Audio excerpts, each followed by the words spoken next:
So let's talk about Stellar, or XLM. You've probably seen it around. It's been a quiet constant in the crypto world for years, but there's this deep paradox at its heart, and that's what we're going to unpack in this explainer.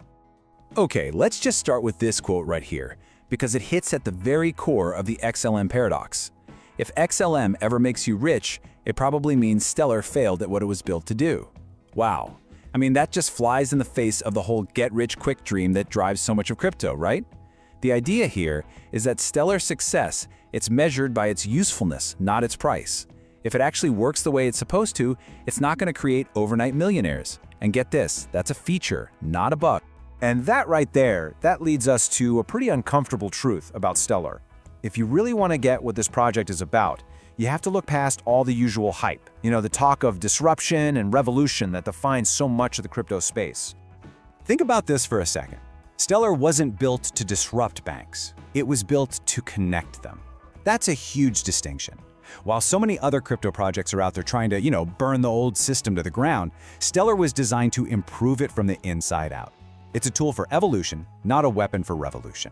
And that's why this analogy is just so perfect. It's not a revolution. It's plumbing.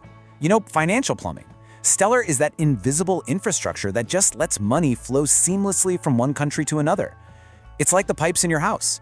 You don't think about it, you don't get excited about it, you just expect it to work reliably. And that's the whole point. Okay, so let's get into it. How does this quiet plumber actually work? What are the nuts and bolts behind the Stellar network? Yeah, this is the big question, isn't it? Beyond all the price charts and the speculation, what is XLM crypto, really?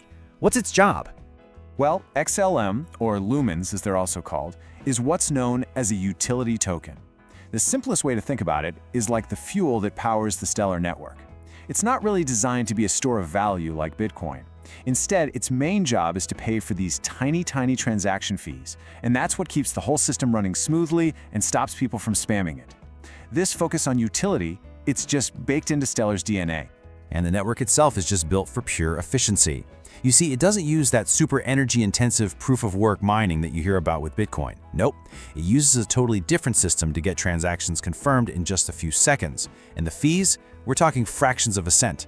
All this means it can handle a huge number of transactions. It's built for payments, plain and simple, not for speculation. You can't really tell the story of Stellar without talking about Ripple. Why? Because both were co-founded by the same guy, Jed McCaleb. But they ended up going down very different roads. Ripple, they're all about serving the big guys, banks, huge financial institutions. Stellar, on the other hand, is all about providing access to financial services for everyone, especially people in developing countries who've been left out of the system. And you know what? This fundamental difference in philosophy, you can see it written all over the price chart. The story of XLM's price isn't one of hype, it's a story of patience. Yeah, if you look at a price chart of XLM over the years, what you see is slow, steady movement. Not those wild, crazy swings you see with so many other cryptocurrencies. Now, for speculators, that can be, well, incredibly frustrating. But it's a direct result of Stellar's long-term focus on utility. So, this all leads to the million-dollar question, right? Is XLM a good crypto to buy? And the answer is, well, it really depends on what you mean by good. Look, it's pretty simple. If what you're chasing in crypto is massive volatility, if you're trying to leverage up and catch those huge narrative-driven pumps, then XLM is probably going to feel incredibly slow, maybe even boring.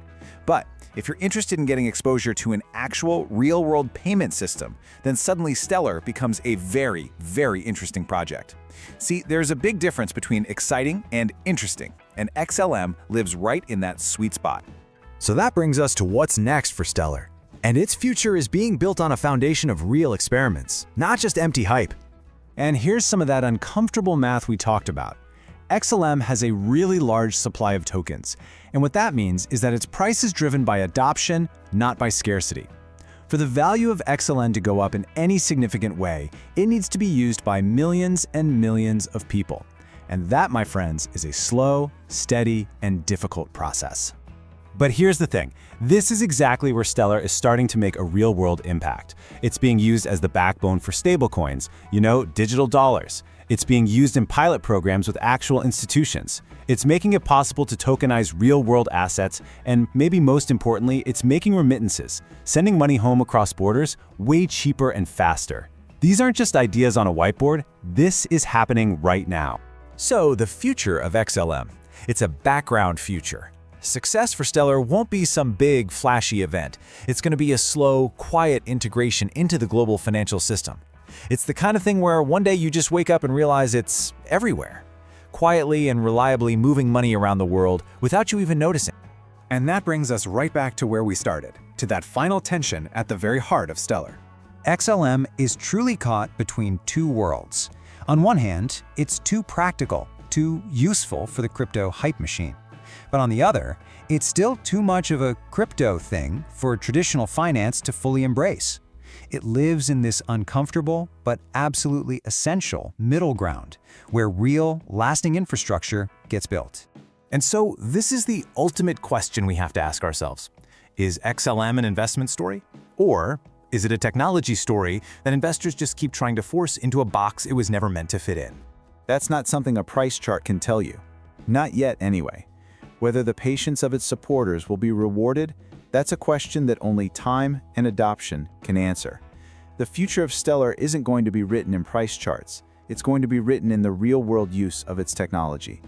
You know, in a world that's just drowning in hype and speculation, it's so easy to lose sight of what actually matters: the long-term consequences of these new technologies. Most people follow crypto for the thrill. This channel, we follow it for the consequences. And if you're interested in that deeper understanding of where all this is heading, well, you're in the